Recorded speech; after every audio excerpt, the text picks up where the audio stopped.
Greetings everyone, I'm History Dude and thank you for joining me on our journey through time. In honor of Women's History Month, today I'll be sharing with you 5 heroic facts about Harriet Tubman. But before I do, I encourage you to subscribe and also turn on that notification option so you don't miss any more awesome upcoming historical content. Alright, let's get to it. Number 1. She escaped slavery. Born into slavery in Maryland under the name Araminta Ross, aka Minty, she was illiterate and never received a formal education, but she was very religious and learned about the Bible from her mother. She was hired out to work several grueling jobs and was subjected to cruel treatment as a child and young adult. It wasn't until her owners threatened to sell her in 1849 that she decided to take matters in her own hands and escape. She eventually traveled 90 miles on the Underground Railroad to Pennsylvania, a free state under new identity as Harriet Tubman. Number 2. Underground Railroad conductor. In the early to mid-19th century, a massive network of safe houses and people helped guide escaped enslaved people from the South to Canada. She was one of those people who led them to freedom on the Underground Railroad. According to legend, Harriet Tubman rescued around 300 people, but factually, she probably rescued about 70 of her friends and family over 13 trips.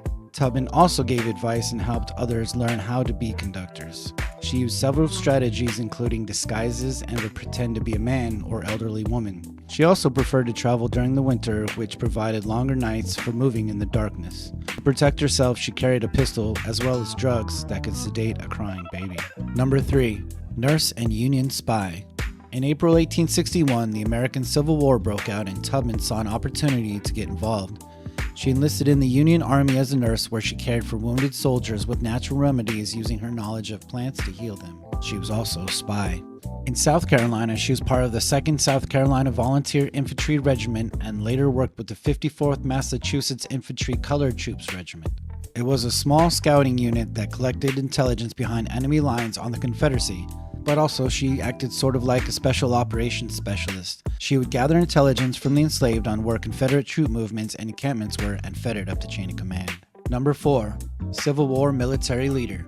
When the Civil War broke out, she took on many roles. First, she served as a cook and a nurse, then as a scout and a spy for Union soldiers in South Carolina. Then in June of 1863, under the leadership of Colonel James Montgomery, she served as a key advisor for an operation in the Combahee Ferry, South Carolina. On the night of June 2, 1863, Tubman guided a troop of 150 black soldiers of the 2nd South Carolina Battalion on the Combahee River. The plan was to liberate as many enslaved by catching slaveholders by surprise. The attack became known as the Combahee River Raid and liberated more than 750 slaves. Number 5. Her nickname is Moses. Tubman earned the nickname Moses for liberating so many enslaved people. In her lifetime and to this day, Tubman is widely revered for extraordinary courage. She was called, quote, the Moses of her people.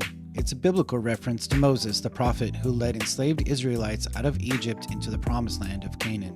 Moses has since become a powerful symbol for people fighting for equality and freedom. But after a long life of achievement, Harriet Tubman died in 1913 at the age of 90 or 91. I hope you found this video entertaining.